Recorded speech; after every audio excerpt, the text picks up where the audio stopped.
20 until 5:30 p.m.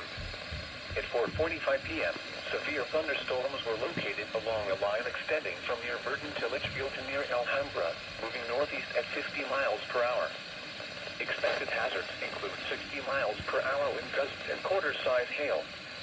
This is a radar-indicated threat. The following impacts are expected. Hail damage to vehicles is expected. Expect wind damage to roofs, siding, and trees.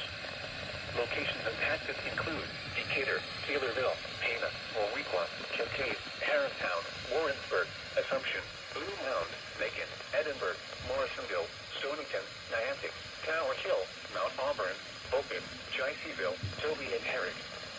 This includes Interstate 72 between mile markers 125 and 130.